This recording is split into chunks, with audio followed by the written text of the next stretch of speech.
El tema que vamos a desarrollar a partir de ahora es el tema 9 que trata sobre ADN. Este tema lo vamos a dividir en 4 partes, las cuales van a ser subidas al aula virtual a partir de 4 archivos. En la primera parte vamos a ver el punto 1, el punto 2 y el punto 3. En la segunda parte vamos a ver el punto 4 hasta el punto 4.3 transcripción. En la tercera parte vamos a ver el punto 4.4 hasta el 4.7 y en la cuarta parte vamos a ver el punto 5. Los objetivos de este tema son conocer cómo se descubrió que el ADN es el material genético responsable de la herencia, cómo es su composición física y química, que ustedes ya lo vieron en química orgánica y biológica, cómo se produce el mecanismo de la replicación. Eso lo vamos a ver en esta primera parte en la cual vamos a dividir este tema. Luego, en la segunda parte, vamos a ver una de las funciones del ADN, que es la transferencia de la información genética codificada en el ADN al ARN mensajero. A ese mecanismo se lo conoce con el nombre de transcripción. En la tercera parte vamos a ver la segunda función que cumple el ADN, que es el de la síntesis de la proteína, de las proteínas, conocido como traducción. Y finalmente, en la cuarta parte, vamos a conocer los diferentes mecanismos de regulación en el control de la expresión génica, básicamente en procariotas, y lo vamos a comparar con los eucariotas.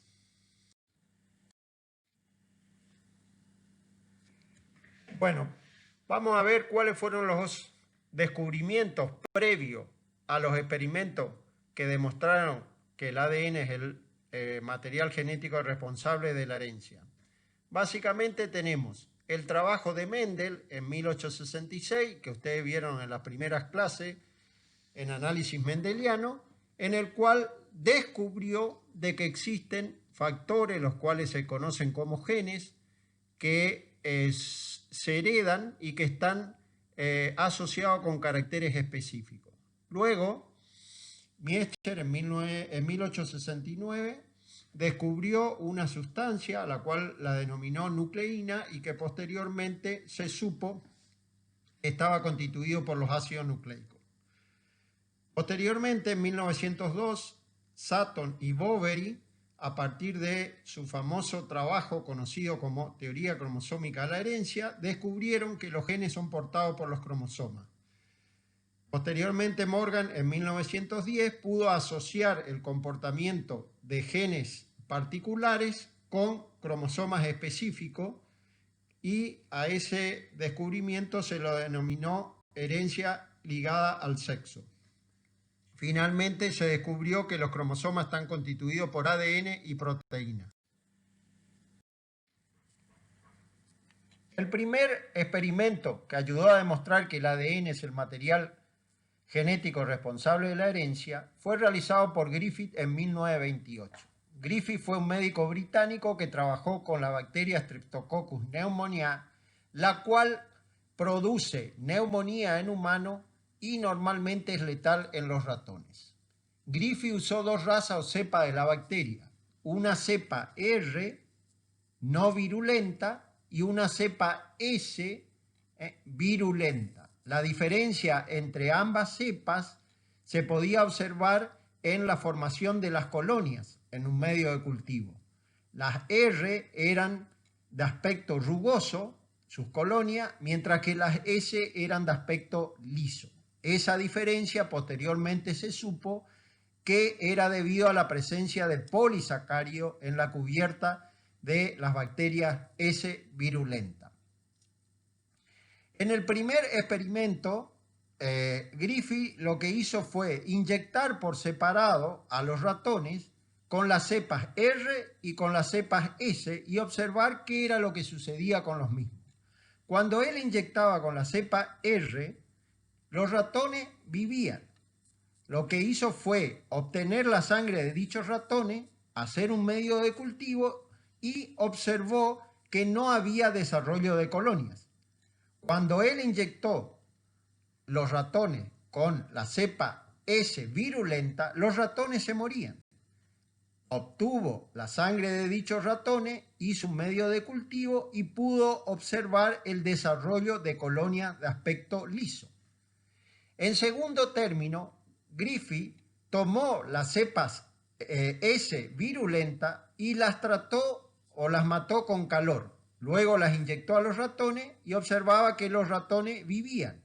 Aisló la sangre, obtuvo la sangre de los ratones y hizo un medio de cultivo y observó de que no había desarrollo de colonia. Por último, Griffith mezcló estas cepas S tratadas con calor con las cepas R vivas y las inyectó al ratón y observó que los ratones se morían. Obtuvo la sangre de dichos ratones, hizo un medio de cultivo y observó la aparición de colonias lisas. A partir de estos resultados, Griffith concluyó que algunas bacterias R no virulentas se habían transformado en S virulenta. Al agente que produjo dicha transformación lo denominó principio transformante. Y este fue el descubrimiento de lo que hoy conocemos en la actualidad como transformación bacteriana. Sin embargo, Griffith no logró determinar cuál era ese principio transformante. Él creía que se trataba de las proteínas. Luego del descubrimiento de Griffith, el próximo paso fue determinar cuál era el componente químico que actuaba como principio transformante. Es decir, cuál era la sustancia responsable de cambiar el genotipo de las bacterias receptora rugosa, lo cual sería un potencial candidato de ser el material hereditario. En 1944, Avery y sus colegas McLeod y McCarthy continuaron con los experimentos de Griffith. Ellos intentaron identificar cuál era el principio transformante estudiando la transformación de las cepas bacterianas R en S, pero en un tubo de ensayo. Ellos lisaron las cepas S con un detergente y usaron una centrífuga para separar los componentes celulares, es decir, el extracto celular de los desechos celulares.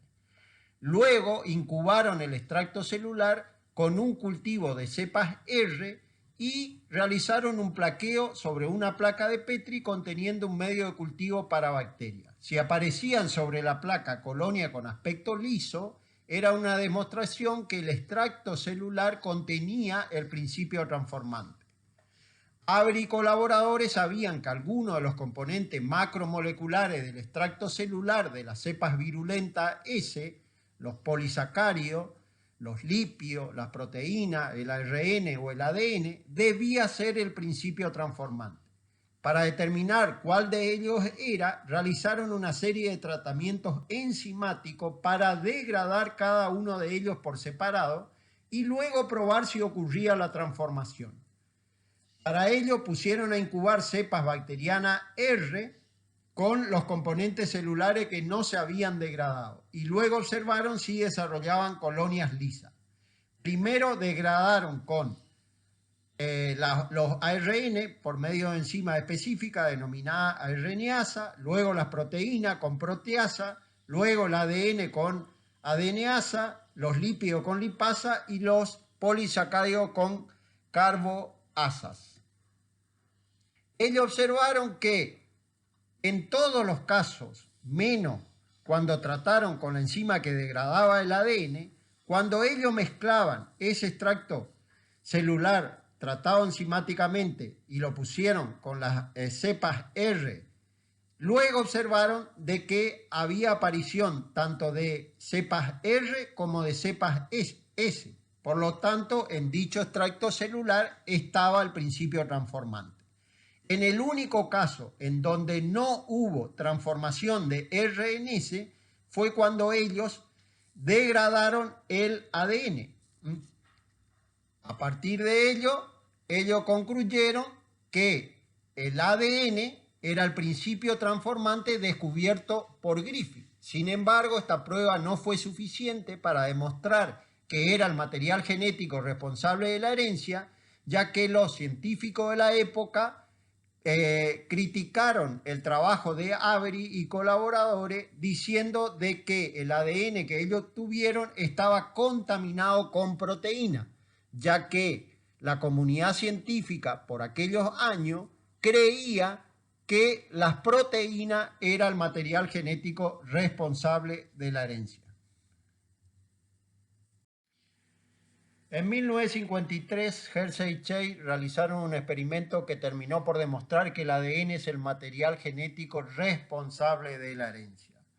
Ellos trabajaron con un virus que infecta a bacterias, denominado bacteriófago de tipo T2. Este fago no puede multiplicarse por sí mismo, sino que para poder replicarse necesita infectar a una bacteria y utilizar su maquinaria molecular para producir nuevas copias del virus. Hersey y Chase sabían que el fago T2 estaba constituido por ADN y por proteína, y creían que el ADN era el material genético. Para probar esto, ellos pusieron a crecer células de Escherichia coli en un medio de cultivo conteniendo tanto el isótopo del fósforo 32, acá en el punto 1, y por otro lado en un medio conteniendo el isótopo radiactivo para azufre 35, en el punto 2.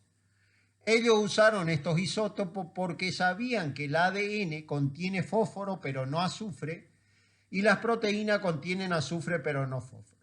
Ellos infectaron las bacterias con el fago T2 y la pusieron en un medio con fósforo 32 por un lado, acá en la parte 1, y por otro en un medio con azufre 35. Entonces obtuvieron por separado progenie del fago que creció en el medio con el fósforo 32 y progenies del fago que crecieron en el medio con el azufre 35.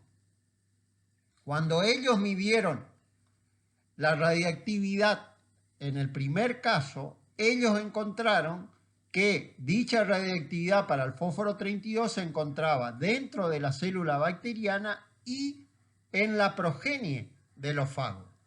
Mientras que cuando midieron la radiactividad para el azufre 35, estas solamente se encontraban por fuera de la célula, en los denominados fantasmas, y no encontraron tampoco en la descendencia. A partir de estos resultados, ellos concluyeron que el ADN es el material genético responsable de la herencia y que las proteínas del fago son componentes estructurales que forman parte de la cápside, la cual es descartada una vez que el fago inyecta su ADN a la bacteria. Bueno, ahora vamos a ver o repasar lo que ya vieron ustedes en química orgánica y biológica, la estructura química de la molécula de ADN. El ADN es un polímero compuesto por monómeros. Esos monómeros se conocen con el nombre de nucleótidos. A su vez, los nucleótidos están constituidos por un azúcar, que en el caso del ADN es la desoxirribosa y en el caso del ARN es la ribosa. Además, hay una base nitrogenada y un grupo fosfato. Hay dos clases de bases nitrogenadas en los ácidos nucleicos. La aspirina, las cuales poseen estructura de doble anillo, y la pirimidina, que poseen un solo anillo. Entre la aspirina tenemos la adenina y guanina, que están presentes tanto en el ADN como en los ARN. Mientras que entre las pirimidinas tenemos en el ADN la citosina y la timina, y en los ARN la timina es reemplazada por el uracilo. En el ADN y ARN las bases nitrogenadas están unidas al carbono 1' de la pentosa por medio de enlaces covalentes. Las purinas se unen por medio del nitrógeno en posición 9 al azúcar, mientras que las pirimidinas se unen por medio del nitrógeno en posición 1. La combinación de un azúcar con una base nitrogenada es lo que se conoce con el nombre de nucleósido.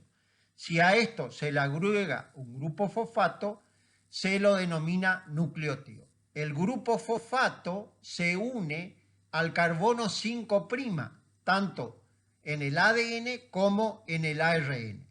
Para formar un polinucleótido de ADN o ARN, los nucleótidos se unen entre sí por enlaces covalentes, son este tipo de enlaces, entre el grupo fosfato de un nucleótido con el grupo fosfato del otro nucleótido. Esta unión se produce en una cadena por medio de enlace 5', 3', y en la otra cadena que corre en sentido opuesto o antiparalelo en sentido 3', 5'. Este tipo de enlace fosfato se llaman enlaces fosfodiéster. Los enlaces fosfodiéster son uniones fuertes de tal manera que la repetición de los mismos en el ADN y el ARN, formando un esqueleto azúcar-fosfato, le confiere la estabilidad a la estructura. Los dos extremos de las cadenas difieren entre sí por la posición del átomo de carbono del azúcar en el cual está unido el grupo fosfato. En un extremo de la cadena está unido en posición 5' y en el otro está en posición 3'. Esta asimetría se denomina polaridad de la cadena. En 1953, Watson y Crick publicaron en la revista científica Nature su modelo para describir cómo era la estructura física y química de la molécula de ADN. Ellos propusieron una estructura tridimensional compuesta por dos cadenas de nucleótido a la que la denominaron modelo de la doble hélice. Antes del descubrimiento de Watson y Crick, se sabía que el ADN estaba compuesto por nucleótidos. Sin embargo, no se sabía cómo esos nucleótidos formaban la estructura del ADN. Watson y Crick se basaron para describir su modelo de la doble hélice en los trabajos previos realizados por Chargaff y por Rosalind Franklin y Maurice Wilkins. Chargaff hidrolizó diferente ADN de varios organismos por medio de tratamiento químico y luego cuantificó la cantidad de purinas y pirimidinas presentes en cada uno de ellos. Sus estudios demostraron que en todos los ADN de doble cadena, el 50% de las bases fueron purinas y el otro 50% pirimidinas. A su vez, la cantidad de adenina era igual a la cantidad de timina y la cantidad de guanina a la de citosina. Estas equivalencias se conocen como las reglas de Chargaff. Al comparar el ADN de doble cadena de diferentes organismos, como vemos en esta tabla, la proporción entre adenina-timina siempre es igual a 1, como así también la proporción entre guanina y citosina. Sin embargo, difiere cuando consideramos la sumatoria de adenina más timina con respecto a la sumatoria de guanina y citosina, lo que se conoce como el porcentaje de GC. Esto difiere entre los distintos organismos. El otro estudio sobre el cual se basaron Watson y Crick para describir su modelo de la doble hélice fue el trabajo realizado por Rosalind Franklin y Maurice Wilkins, quienes estudiaron fibras de ADN aisladas por medio de la técnica de difracción de rayos X. Un haz de rayos X paralelo es dirigido a la molécula de ADN, que está puesta acá. El haz es difractado o roto por los átomos en un patrón que va a ser característico según el peso atómico y el ordenamiento espacial de las moléculas. Los rayos X difractados son registrados sobre una placa fotográfica representada acá, y acá tenemos el resultado, y una vez que analizaron la fotografía, Franklin obtuvo información sobre cómo era la estructura de la molécula. Ella concluyó que el ADN es una larga y delgada estructura helicoidal que tiene dos partes similares que son paralelas una de la otra y que corren a lo largo de la longitud de la molécula. Ella detectó dos regularidades distintivas a lo largo del eje de la molécula con una distancia de 0,34 nanómetros y 3,4 nanómetros. En la figura se puede observar que en el centro de la placa radiográfica, las áreas oscuras que forman una X, acá en el centro, indican que se trata de una hélice, de una molécula en forma de hélice y no lineal. Por otro lado, las manchas oscuras en los extremos, arriba y abajo de la fotografía, están indicando la distancia a la cual están separados los pares de bases dentro de las cadenas, que es 0,34 nanómetros.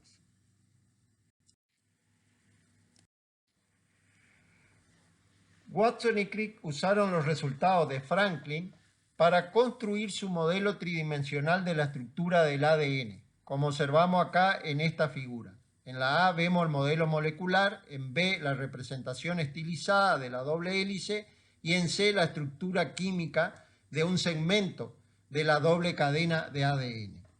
La molécula de ADN consiste de dos cadenas de polinucleótidos, dos cadenas de polinucleótidos enrolladas una con otra en una doble hélice, como observamos acá' y acá. Las dos cadenas son antiparalelas, es decir, tienen polaridad opuesta. Una cadena está orientada en sentido 5', 3', y la otra en sentido opuesto 3', 5'. El esqueleto de azúcar fosfato, está en la parte de afuera de la doble hélice, tanto en una cadena como en la otra, con las bases nitrogenadas orientadas hacia el eje central. Las bases de ambas cadenas son estructuras planas, orientadas perpendicularmente a lo largo del eje del ADN. Las bases de cada cadena están unidas por enlaces de hidrógeno, como se observa aquí, los cuales son enlaces químicamente débiles.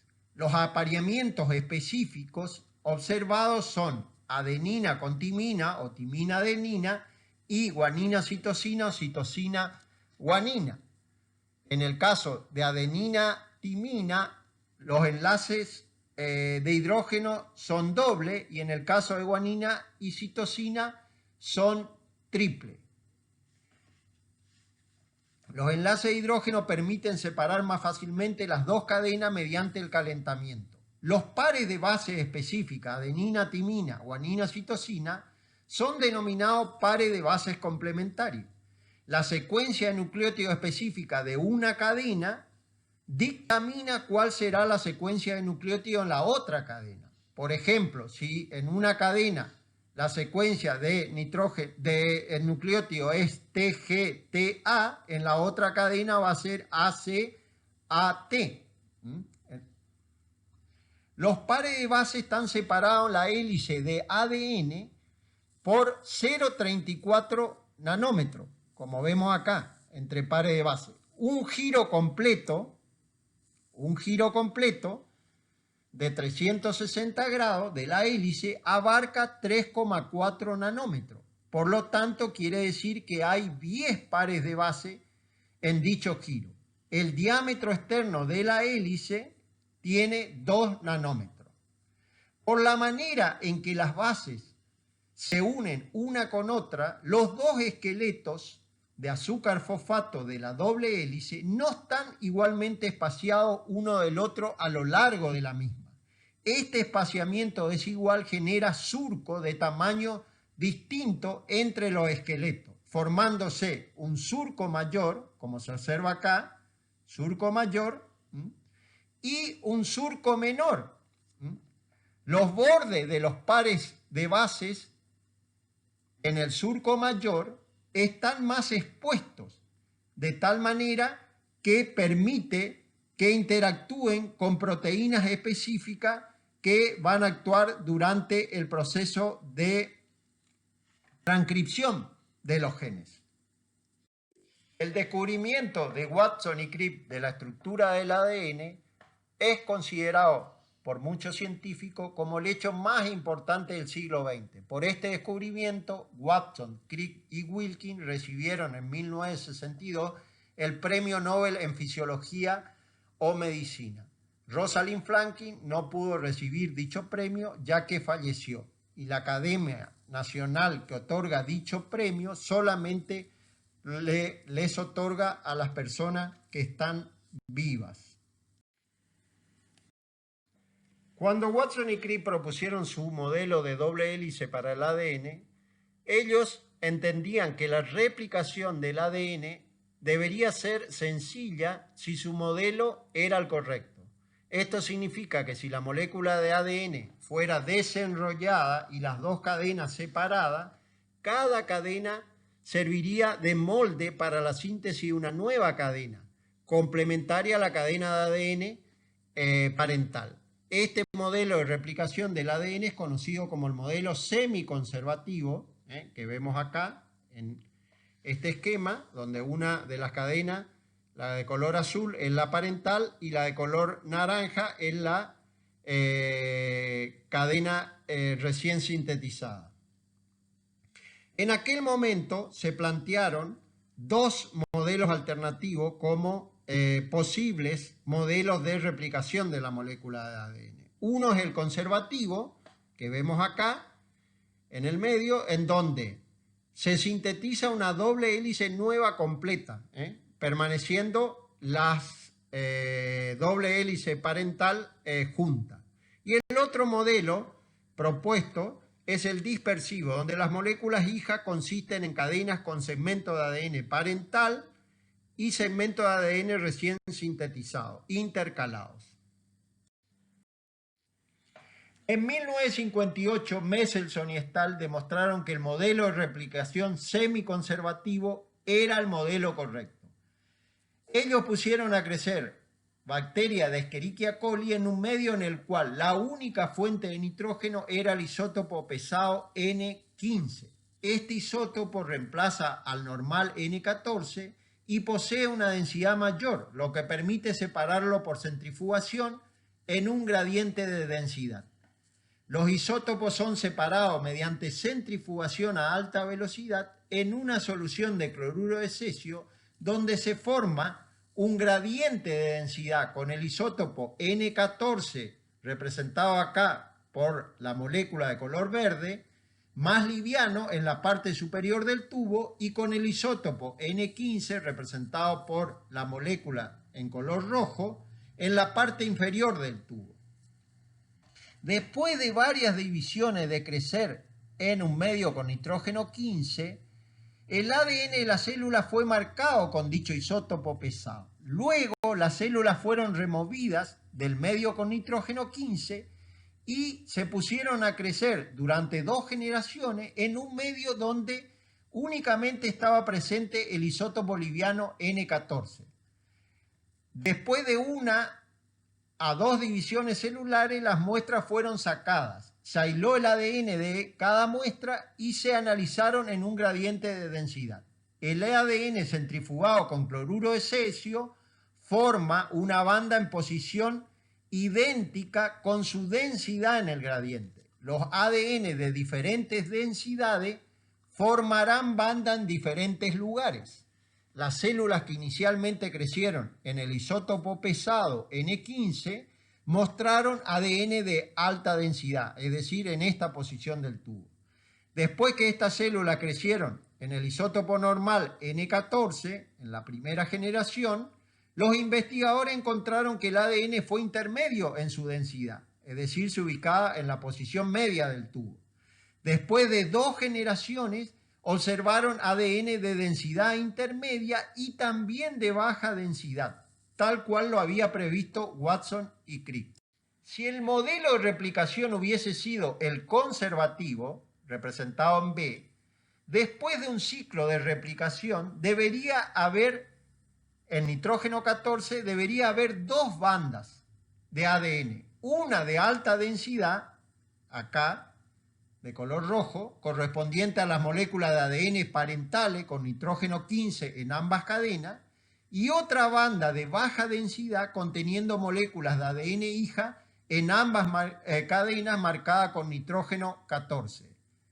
En sucesivas generaciones debería ir aumentando la cantidad de ADN de baja densidad en relación a la banda de alta densidad. Si el modelo de replicación correcto hubiese sido el dispersivo en C, todo el ADN presente en el medio con nitrógeno 14 en la primera generación debería haber sido de densidad intermedia. Este modelo predice que después de un segundo ciclo de replicación en el mismo medio, segmentos de ADN del primer ciclo de replicación deberían dispersarse a través de la doble hélice de ADN de la progenie. Entonces, segmentos de ADN de nitrógeno 15 se dispersan en el nuevo ADN en nitrógeno 14, después de un ciclo de replicación. Mientras que después de 2 ciclos de replicación, digamos, debería aumentar la proporción de ADN con nitrógeno 14. Como resultado de esto, las moléculas de ADN deberían encontrarse en una banda localizada en la mitad entre la banda de densidad intermedia y la banda de baja densidad, como veíamos acá en el modelo semiconservativo. Las observaciones de Mendelssohn y Stahl demostraron que el modelo de replicación en Escherichia coli fue el semiconservativo. Posteriormente se comprobó que el mismo modelo de replicación ocurre en organismos eucariotas. Vamos a describir ahora cómo es el modelo molecular de la replicación del ADN. La iniciación de la replicación en el ADN está dirigida por una secuencia denominada replicador. El replicador usualmente incluye el origen de replicación, que es la región específica donde el ADN de doble hélice se va a separar en cadenas simples y dentro de la cual va a comenzar la replicación. El segmento de ADN donde se separan las cadenas se denomina burbuja de replicación. Los segmentos de cadena simple separados sobre la cual la nueva cadena será copiada son llamados cadena molde. Esta en color azul es una cadena molde y esta la otra, mientras que en color naranja están las cadenas nuevas que están siendo sintetizadas. Cuando el ADN se desenrolla para exponer las dos cadenas simples, forma una estructura en forma de Y, como se observa acá, llamada horquilla de replicación. La horquilla de replicación se mueve en dirección del desenrollamiento del ADN. Esta flecha indica cuál es el sentido de desenrollamiento de la molécula. En Escherichia coli, el replicador se denomina ORI-C mayúscula y tiene una secuencia de 245 pares de base en la cual hay secuencias repetitivas ricas en adenina y timina, en la cual es más fácil de separar ambas cadenas, ya que adenina y timina están unidas por doble enlace de hidrógeno, mientras que guanina y citosina se unen por medio de 3 enlaces de hidrógeno. Para la iniciación de la replicación, se necesitan que proteínas específicas se unan al replicador y estimulen la desnaturalización local en la región rica en adenina y timina. Vamos a describir ahora cómo se produce la replicación en ambas cadenas y cuáles son las diferentes enzimas y elementos que participan en dicho proceso. En primer lugar, tenemos unas enzimas específicas denominadas helicasa, las cuales son las encargadas de comenzar a separar el ADN de doble cadena en ambas direcciones desde el origen de replicación. Las helicasas se mueven a lo largo de la cadena simple y van separando el ADN de doble cadena. Luego, a las helicasas se le unen otra enzima específica denominada primasa, que forman un complejo llamado primosoma.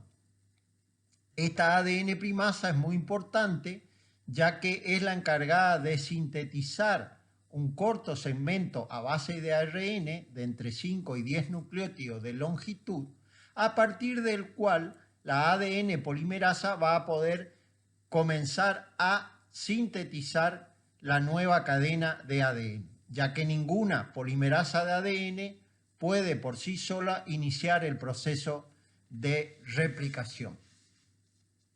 Este primer de ARN al final del proceso va a ser removido de la replicación y reemplazado por nucleótido a base de ADN. Esa función es cumplida por la ADN polimerasa 1. A partir de este momento la replicación se va a producir de manera bidireccional en ambas cadenas. Luego que las helicasas separaron el ADN para producir cadena simple, proteínas de ligamiento a ADN de cadena simple, que son estos círculos en blanco, se unen a las mismas para estabilizarla y prevenir que se vuelvan a unir. Los primers de ARN son alargados a partir de la participación de otra enzima, que es esta que figura acá, que es la ADN polimerasa 3, la cual sintetiza ADN complementario a la cadena molde, mientras que simultáneamente va desplazando a las proteínas ligadas a cadena simple.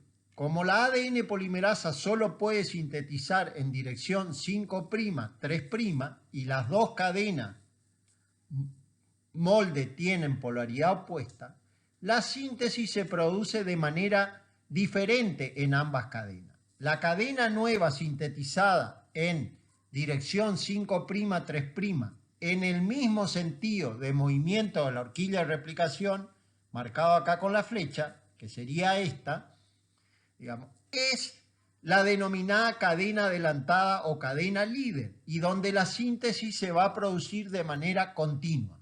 Mientras que la cadena sintetizada en dirección opuesta al movimiento de la horquilla de replicación se llama cadena retrasada, y en dicha cadena la síntesis se va a ir produciendo de manera discontinua a partir de fragmentos.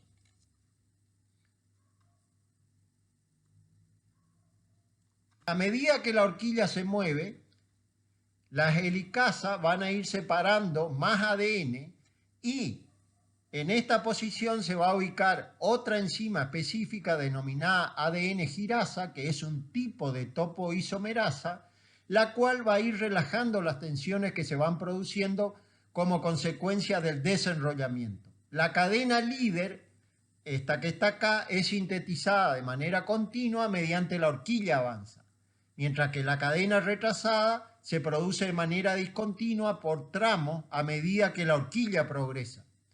Por eso se dice que en conjunto la replicación se produce de manera semidiscontinua. Los fragmentos discontinuos que se forman sobre la cadena retrasada, estos fragmentos, se denominan fragmentos de Okazaki en honor a quienes lo descubrieron.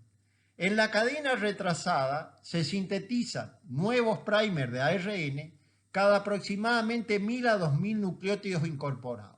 Los extremos de los fragmentos Okazaki son unidos por la actividad de la ADN polimerasa 1, que es encargada de reemplazar los primers de ARN por bases de ADN, y luego va a quedar una muesca o un hueco entre ambos fragmentos, los cuales van a ser unidos finalmente por otra enzima denominada ADN ligasa. Cuando la ADN polimerasa 1 ha reemplazado todos los primers de ARN por nucleótidos de ADN, quedan dichas muescas que son unidas por la ADN ligasa.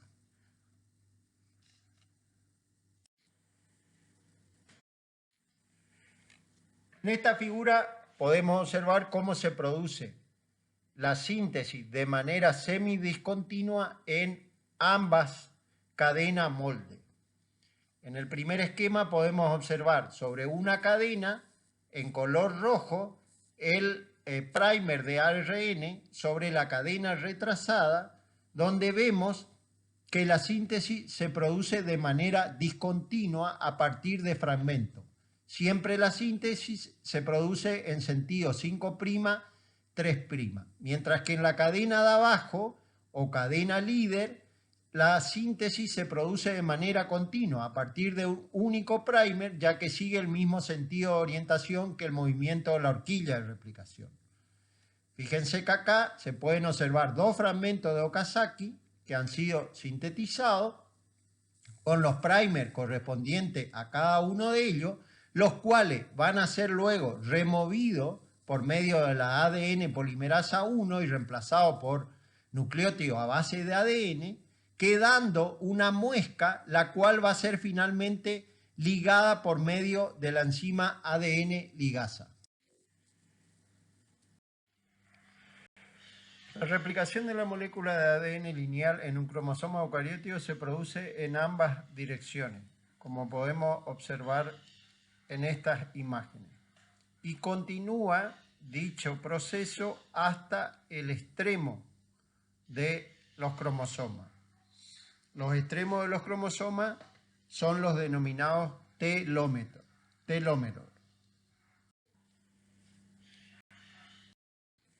El proceso de replicación replica la mayor parte del ADN cromosomal. Sin embargo, existe un problema con los dos extremos de la molécula de ADN lineal denominado telómero, lo que son los extremos de los cromosomas. La síntesis continua sobre la cadena líder, representada acá en color azul, puede proceder en la forma correcta hasta la punta del molde. Sin embargo, la síntesis de la cadena retrasada, representada acá en color naranja, requiere de iniciadores por delante o primer del proceso, de tal forma que cuando el último iniciador es removido, un extremo de cadena simple permanece en una de las dos moléculas de ADN hija. Si el cromosoma hijo con esta molécula de ADN se vuelve a replicar, como vemos acá, la cadena con la secuencia faltante en su extremo, esta de abajo, se convertirá en una molécula doble cadena, como vemos acá, más corta. Si esta ronda de replicación posterior continúa acortándose, en algún momento puede perderse información codificante esencial del cromosoma. Por ello, las células han desarrollado mecanismos especializados para evitar el acortamiento de los cromosomas. Las células han desarrollado un mecanismo especializado para evitar el acortamiento de los cromosomas en los telómeros. Para ello, adicionan al extremo del ADN cromosómico copias múltiples de una secuencia simple no codificante para prevenir el acortamiento. Por ejemplo, como vemos acá en el protozoario tetraimena, las copias que son adicionadas tienen la secuencia TTG-GGG, que se adicionan en el extremo 3' de los cromosomas. En esta figura podemos observar que una vez que es removido el último primer sobre la cadena retrasada, se une una enzima específica denominada telomerasa, la cual sintetiza proteína y también una secuencia de ARN, la cual es complementaria a la secuencia de la unidad repetitiva sobre el ADN, quedando tres bases desapareadas. Luego, a partir de ese molde, de esas tres bases, se sintetizan sobre el ADN de la cadena de arriba las tres bases complementarias, TTG. Posteriormente, la enzima telomerasa se mueve hasta dejar enfrentado a las tres bases en el extremo 3' complementaria a las tres bases de ADN recién sintetizado. De esta manera se repite el procedimiento de tal manera de que se produce el alargamiento de los cromosomas. El hueco que es dejado sobre la cadena de abajo va a ser llenado por medio de la participación de la ADN polimerasa 1, sintetizando a partir de este molde de ARN las bases complementarias hasta completar, digamos, la síntesis de la cadena de abajo. Luego, digamos, este primer de ARN va a ser removido por medio de la propia polimerasa 1, dejando nuevamente un hueco. Pero como se produjo un alargamiento, esto evitó que se produzca el acortamiento y la pérdida de secuencias codificantes en los telómeros.